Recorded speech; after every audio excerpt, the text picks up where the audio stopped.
بالکل ٹھیک ہے. اور یہ بات بڑی اہم ہے جو آپ نے بتائی کہ ظاہر ہے ہر ایک کا پلازما ایسا نہیں ہے کہ اس سے ڈونیٹ کیا جا سکے اور اس سے یہ کووڈ-19 کے جو مریض ہیں ان کا علاج کیا جا سکے. یہ صرف وہی مریض ہیں جو صحت یاب ہو چکے ہیں ان کا پلازما ڈونیٹ کیا جا سکتا ہے. تو ابھی تک ڈاکٹر صاحب یہ بتائیے کہ جو مریض جن سے آپ لوگ رابطے میں ہوں گے یا حکومتی جو نمائندے ہیں وہ رابطے میں ہوں گے ان مریضوں سے جو کہ صحت یاب ہوئے ہیں, تو ان کا رسپانس کیا ہے؟ وہ پلازما ڈونیٹ کرنے کے لیے کتنی حد تک راضی ہوتے ہیں اور اب تک کیا رسپانس رہا ہے؟ کہ ملا جلا رسپانس ہے. بہت سے لوگ جو ہیں جب ان کو بتایا جاتا ہے, ان کی بات سمجھ میں آ جاتی ہے, تو ایک دفعہ نہیں کئی دفعہ آ کے پلازما ڈونیٹ کر چکے ہیں. اور اچھی خاصی تعداد لیکن ایسے لوگوں کی ہے جو ابھی تک ہماری بات کو سمجھ نہیں پائے ہیں.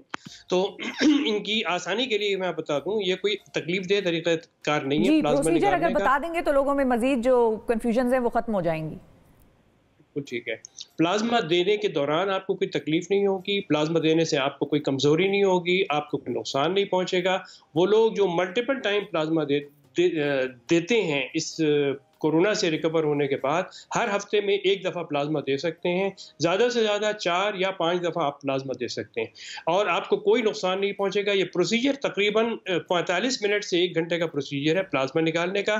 اس میں آپ کا جو اپنا بلڈ ہے وہ واپس آپ کے جسم میں ڈال دیا جاتا ہے. صرف اور صرف اس کا پانی ہم ایک مشین کے ذریعے الگ کرتے ہیں, اور یہی پانی جو ہے جس کو ہم پلازما کہتے ہیں, یہ لوگوں کی جانیں بچانے کے لیے بے حد یہ اہم کردار ادا کر رہا ہے ساری دنیا میں. ٹھیک ہے. اچھا ڈاکٹر صاحب یہ بھی بتائیے کہ اگر وہ ڈونیٹ کرنا چاہیں پلازما تو کہاں رابطہ کر سکتے ہیں؟ اگر آپ کراچی میں رہنے والے ہیں, کراچی کے, تو کراچی میں NIBD ہاسپٹل ہے گلشن اقبال, وہاں پر آپ یہ رابطہ کر کے وہاں پر پلازما دے سکتے ہیں. میں ہیلپ لائن نمبر ایک دے دیتا ہوں آسانی کے لیے. اس نمبر سے پورے پاکستان میں جہاں جہاں پہ پلازما جمع کرنے کی سہولت ہے اس کی تفصیل کوئی بھی شخص فون کر کے معلوم کر سکتا ہے. اگر آپ کہیں اجازت ہو آپ کی تو میں بتا دوں. جی ضرور. 0333-297-6390. ٹھیک, میں ریپیٹ کرتا ہوں, 0333-297-6390. یہ ہیلپ لائن ہے جو آپ پاکستان سے کہیں پر بھی ہوں وہاں پر آپ اس نمبر پہ فون کر سکتے ہیں, اور اس نمبر پہ فون کر کے پلازما دینے کی معلومات حاصل کر سکتے ہیں. اور جو بھی آپ اگر روزے کی حالت میں نہیں دینا چاہتے, روزے کے بعد آ کے دے دیجئے, افطار کرنے کے بعد آ کے دے دیجئے. لیکن یہ پلازما دینا بے حد ضروری ہے. فی الحال فوری طور پہ ہمیں 300 افراد کا پلازما درکار ہے. اچھا. اس کے بعد اگلے مرحلے میں 8000 والنٹیئرز چاہیے جو اپنا پلازما ڈونیٹ کریں. صحیح ہے. یہ وہی ظاہر مریض ہوں گے جو کہ صحت یاب ہو چکے ہیں.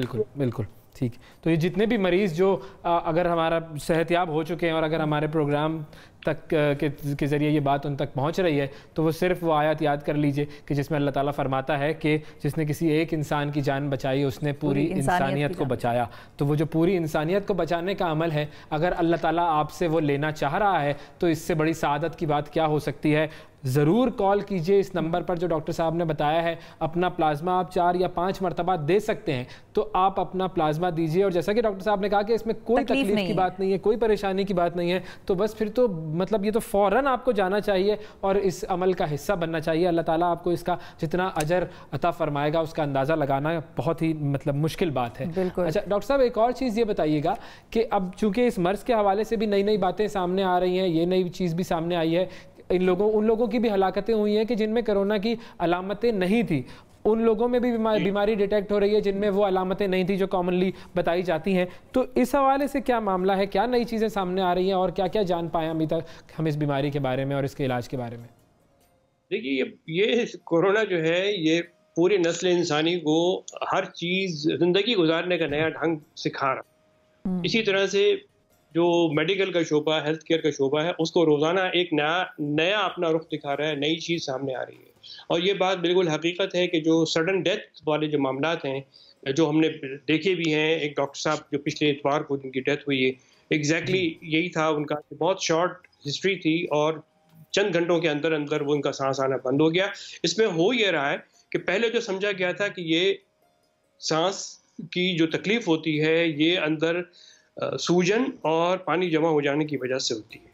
اب جو چیز سامنے آئی ہے، جن ملکوں میں پوسٹ مارٹم کیے جاتے ہیں وہاں پر پوسٹ مارٹم کرنے کے بعد پتہ یہ چلا ہے کہ پھیپھڑوں کی جو باریک باریک خون کی نالیاں ہیں وہاں پر خون جم جاتا ہے، اور خون کے جمنے کی وجہ سے جو سرکولیشن ہے وہ رک جاتی ہے، اور جو کہ سڈن ڈیتھ کا باعث بنتی ہے.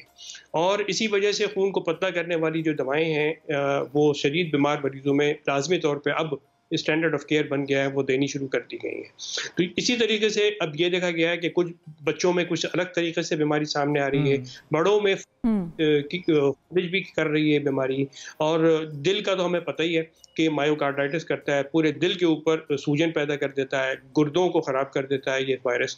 اس کے علاوہ پھیپھڑے جو ہیں اس کا پرائمری ٹارگٹ ہیں. تو اور آنتیں، یہ جو انسان جو کھاتا ہے کھانے کے بعد جو آتے ہیں آنتوں کے اندر پیدا کر رہا ہے. تو یہ ابھی روزانہ کے حساب سے میرے خیال ہے اگلے سال تک، 1 سال تک ہم روزانہ کچھ نئی باتیں سیکھیں گے. بالکل ٹھیک. بہت شکریہ ڈاکٹر طاہر شمسی صاحب، ہماری دعا یہی ہے. جی سر، آپ کنٹینیو کیجیے، آپ کیا کہہ رہے تھے؟ کہنا چاہ رہا تھا کہ دیکھیے یہ جو بیماری ہے 80% لوگوں میں یا تو بالکل بھی کسی قسم کی علامت پیدا نہیں کرتی، یا نزلہ کھانسی بخار کے علاوہ کوئی اور شدید قسم کی بیماری نہیں ہوتی. 20% تک افراد ایسے ہوتے ہیں کہ جن کو اسپتال جانے کی ضرورت پڑتی ہے، بیماری کی شدت زیادہ ہوتی ہے. اور ان 20% میں سے تقریباً سمجھ لیجیے کہ 5 افراد ایسے ہوتے ہیں کہ جو اللہ کو پیارے ہو سکتے ہیں اور اللہ تعالیٰ اپنے پاس بلا لیتا ہے ان کو. تو اس علاج نہ ہونے کی وجہ سے اس کا جو آسان اور یہ ایک حل رہا ہے وہ آئسولیشن، وہ سوشل ڈسٹینسنگ، اور وہ اپنے آپ کو وہ ساری تدابیر اختیار کرنا جس میں آپ کسی دوسرے کو انجانے میں وائرس نہ پہنچا دیں اور کوئی اور آپ کو وائرس نہ لگا دے. ان چیزوں کی یاد بہت ضروری ہے. آنے والے مہینے اور شاید 1-2 سال ہمیں اس وائرس کے ساتھ ہی زندہ رہنا ہے. اس وائرس کے ساتھ زندگی گزارنے کا نیا ڈھنگ ہے جو ہمیں سیکھنا ہے، اور اس کے اوپر عمل کر کے اگر ہم اپنی زندگی کو گزاریں گے تو ہم بہت حد تک اس بیماری سے بچے رہیں گے اور اس کو قابو میں کرنے میں انشاءاللہ کامیاب ہو جائیں گے انشاءاللہ. بہت شکریہ ڈاکٹر طاہر شمسی، آپ نے وقت نکالا ہمارے لیے اور بہت ہی اہم معلومات تھی. ناظرین دوبارہ ایک مرتبہ کہیں گے جو لوگ صحت یاب ہو گئے ہیں اور وہ دیکھ رہے ہیں پلیز جا کے اپنا بلڈ پلازما جو ہے وہ ڈونیٹ کریں، اور گورنمنٹ کو بھی یہ چاہیے کہ ان لوگوں کا ڈیٹا سب کے پاس ہوگا، آپ ان سے رابطہ کریں، ان سے پوچھیں، ان کو بتائیں اور ان کو اویئر کریں کہ یہ ایک بہت سمپل سا پروسیجر ہے، اور پھر اگر وہ دینا چاہیں تو آپ کی موبائل ٹیمز ہوں وہ جا کر ان سے گھر پہ بلڈ پلازما لے لیں.